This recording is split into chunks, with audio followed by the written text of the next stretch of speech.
আলহামদুলিল্লাহি রাব্বিল আলামিন ওয়াসসালাতু ওয়াসসালামু আলা রাসূলিহিল কারীম আউযু বিল্লাহি মিনাশ শাইতানির রাজীম বিসমিল্লাহির রাহমানির রাহিম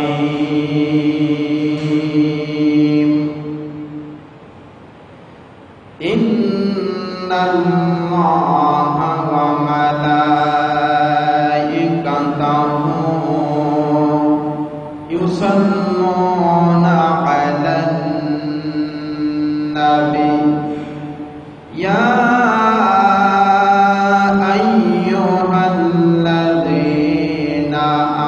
আমানু সাল্লু আলাইহি ওয়া সাল্লিমু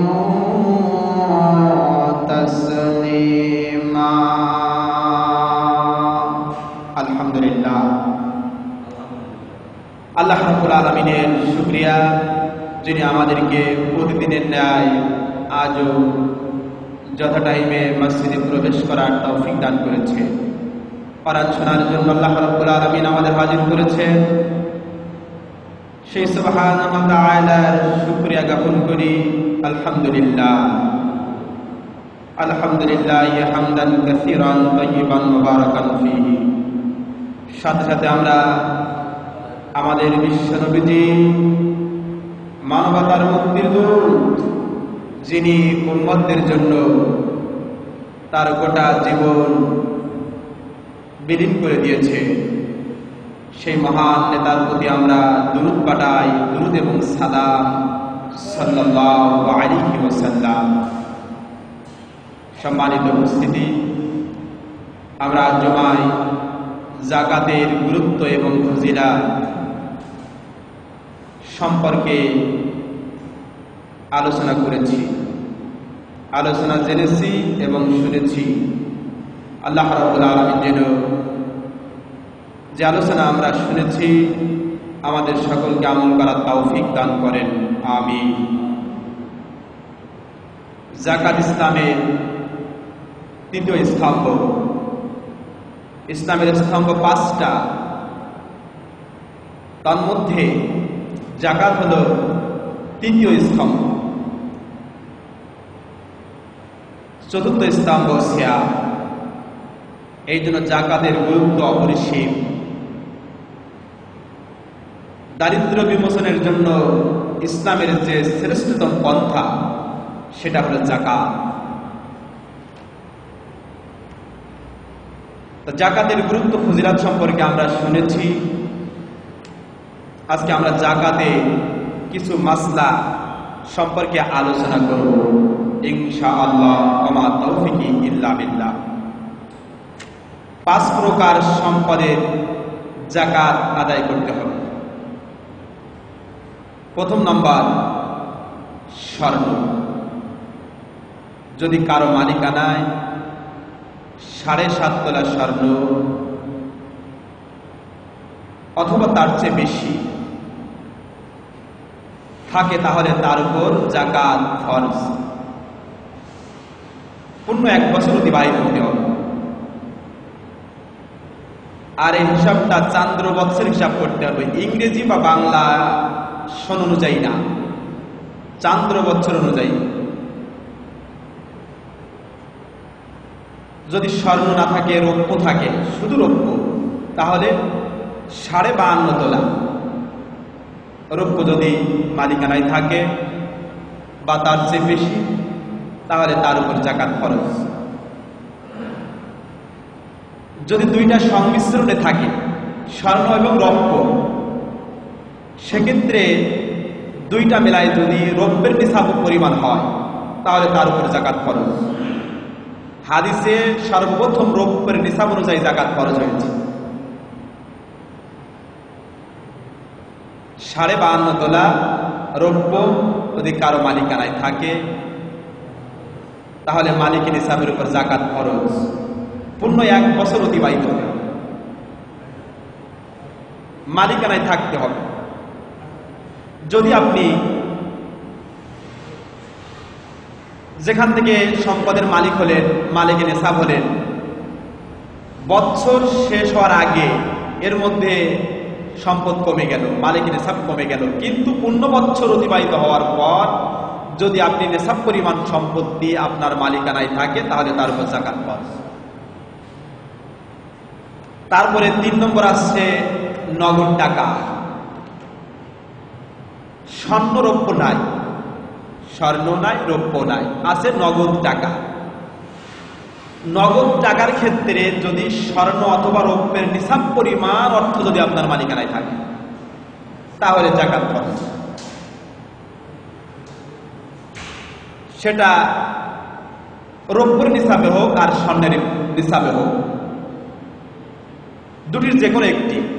স্বর্ণের নিসাবে আসতে গেলে অনেক অর্থ দরকার, রৌপ্যের নিসাবে আসবে, রৌপ্যের নিসাবে আসলেও যাকাত ফরজ। কিন্তু তার স্বর্ণ রৌপ্যের বর্তমান বাজার দর কত? গত 08/05 মে মাসের 8 তারিখ 2017 স্বর্ণ এবং রৌপ্যের বাজার যা পত্রিকায় আসছিল, আমি লিপিবদ্ধ করে রেখেছিলাম। সেটা প্রতি ভরি স্বর্ণ 45,882 টাকা, আর রৌপ্য হল 1050 টাকা। তাহলে 55,000 থেকে 60,000 টাকা যদি কারো মালিকানায় পূর্ণ 1 বছর অতিবাহিত হয় বা বছর শেষে 60,000 টাকা তার মালিকানায় থাকে বা তার বেশি থাকে তাহলে তার উপর যাকাত ফরজ। যদি 60,000 টাকার পরিমাণ নগদ অর্থ না অন্যান্য মালামাল যদি থাকে আপনার ব্যবসায়িক পণ্য, সেগুলো হিসাব করে যাকাত ফরজ হবে। কিন্তু এবার আসি 4র্থ নম্বর, ব্যবসায়ের সম্পদ। আমরা ব্যবসা বাণিজ্য করি, বিভিন্ন ব্যবসা করি, ব্যবসায়ের সমস্ত সম্পদ যাকাতের আওতায় আসবে।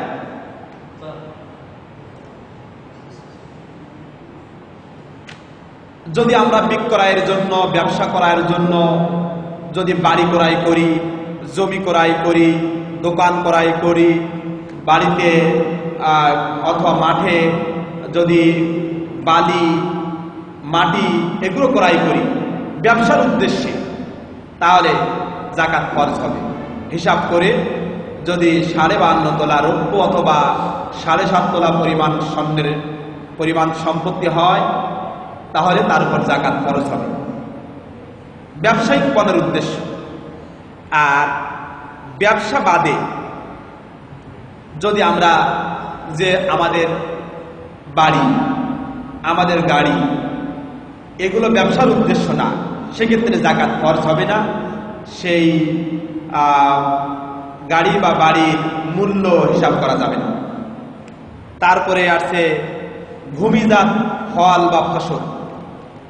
আমাদের যে মাঠে ফসল ফলায় এটারও যাকাত আছে। আমরা অনেকেই স্বর্ণরৌপ্যর যাকাত দেই, নগদ টাকার যাকাত দেই, কিন্তু উৎপাদিত ফসলের যাকাত দেই না। ইমাম আবু হানিফা রাহমাতুল্লাহ আলাইহির মত যে আমাদের মাঠে যে ফসল ফলাদি উৎপন্ন হয়, কৃষিজাত ফল ফলাদি, প্রত্যেকটার কম বেশি যাকাত দিতে হবে। ইমাম আবু হানিফা রাহমাতুল্লাহ মাসলা সেটা নিয়ম দিয়েছে 5% অথবা 10%।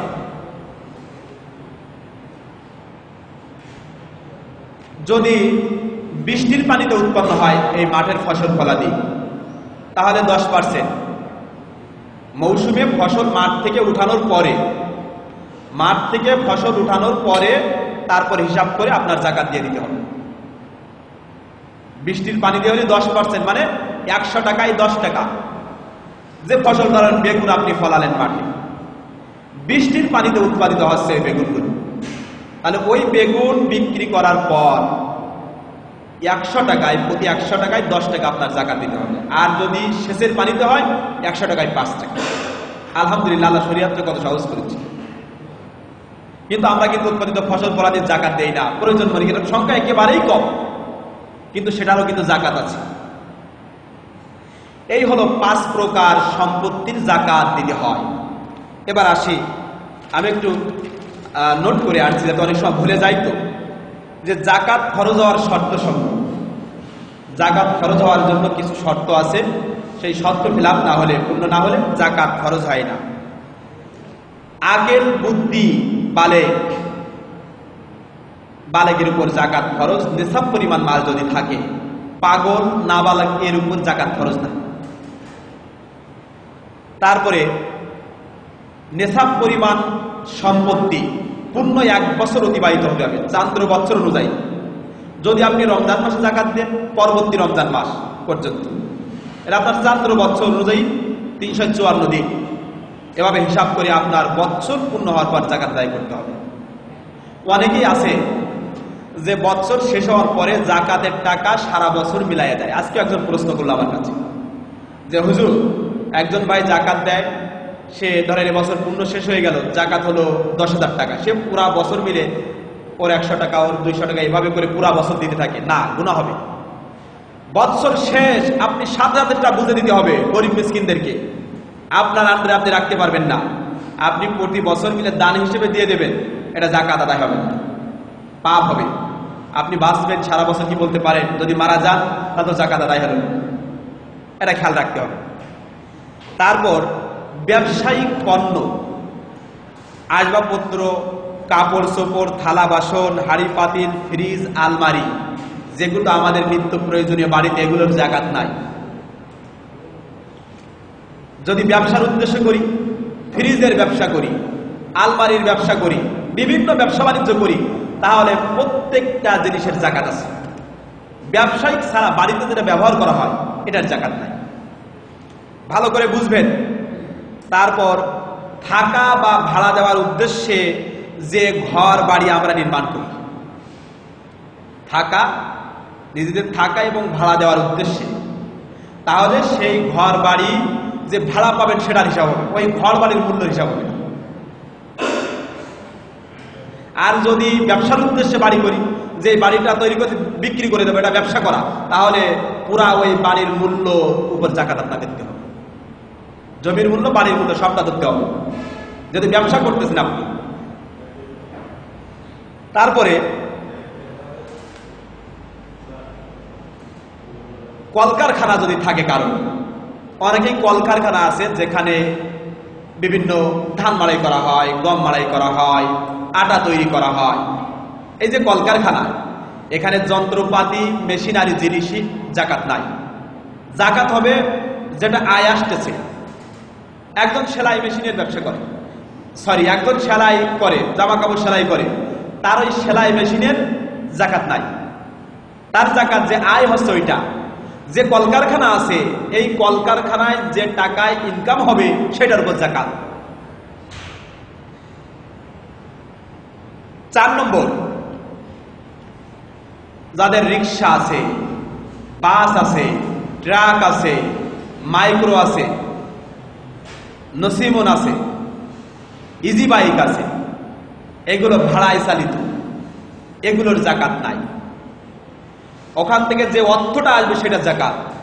ওই জিনিসের মূল্যের উপর জাকাত নাই, যেহেতু আপনি ওটা পরিবহনের কাজে ওখান থেকে ইনকামের সোর্স তৈরি করেছেন, ওটা ব্যবসা করার জন্য না। যদি আপনি কারখানা করেন, ইজি বাইকের ব্যবসা করেন, এখানে 100 ইজি বাইকের ব্যবসা, ইজি বাইক ক্রয় বিক্রয়, এটা জাকাত দিতে হবে, পুরা সম্পত্তি হিসাব করে জাকাত দিতে হবে। কিন্তু আপনার 5টা ইজি বাইক আছে, এই ইজি বাইকটা ভাড়ায় চলে, এটা ব্যবসার উদ্দেশ্য না, বিক্রয়ের উদ্দেশ্য না, ওখান থেকে ভাড়া আসবে, সেটা আপনার জীবিকা নির্বাহের ব্যবস্থা। সেক্ষেত্রে ওই যে গাড়ি মূল্যের উপর জাকাত আসবে না, যেটা ইনকাম আসবে ওইটার উপর জাকাত আসবে। তারপরে প্রভিডেন্ট ফান্ডের অর্থ, যারা চাকরি করেন সরকারি, অনেকের সরকারের ফান্ডে যে টাকা জমা রাখতে হয়, এটা হাতে না পাওয়া পর্যন্ত জাকাত নাই। কিন্তু যদি আপনি স্বেচ্ছায় কিছু কর্তন করেন সরকারের ফান্ডে রাখেন, তাহলে সেটা জাকাত দিতে হবে। কিন্তু যদি আপনি যে বেসরকারি ব্যাংকগুলো আছে, বেসরকারি এনজিও, এখানে যদি আপনি প্রভিডেন্ট ফান্ড খোলেন, তাহলে সেটা জাকাত দিতে হবে। যেমন ইসলামী ব্যাংকে আপনি মেয়াদি অ্যাকাউন্ট খুলেছেন, এটা পূর্ণ জাকাত আপনাকে দিতে হবে। টাকা ওখানে গচ্ছিত রেখেছেন, আপনার জাকাত দিতে হবে। কিন্তু সরকারি চাকরির ক্ষেত্রে যে প্রভিডেন্ট ফান্ডটা সরকার কর্তন করে, এটা হাতে নেওয়া পর্যন্ত জাকাত দেওয়া লাগবে না। এই হলো মোটামুটি জাকাতের যেসব অর্থ সম্পদের উপর জাকাত আসে, আমি সেটার তালিকা বললাম। এবার জাকাত দেওয়া যায় না যাদেরকে জাকাত দেওয়া যায় না, সময় হয়ে গেছে নাকি? যাক, তাহলে আগামীকাল বাকি আরো অনেক জাকাতের মাসলা আছে। আপনারা তো সময় নিয়ে আসেন না। দুঃখের বিষয় যে এত গুরুত্বপূর্ণ বিষয় বলা হয়, এইগুলো আপনারা জানতো যে কোথা থেকে পান, আপনারা সমাধান পান কিনা।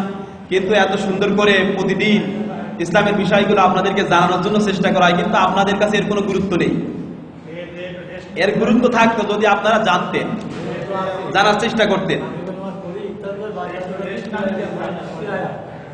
না, রেস্ট নিয়েও আসা যায় একটু। আমরা 8টা আজানের পরে শুরু হচ্ছে, যাও, আমি যেটুকু যে মাসলাগুলো বললাম, আল্লাহ রাব্বুল আলামিন যেন আমাদের আমল করার তৌফিক দান করেন। আমিন, আল্লাহুম্মা আমিন।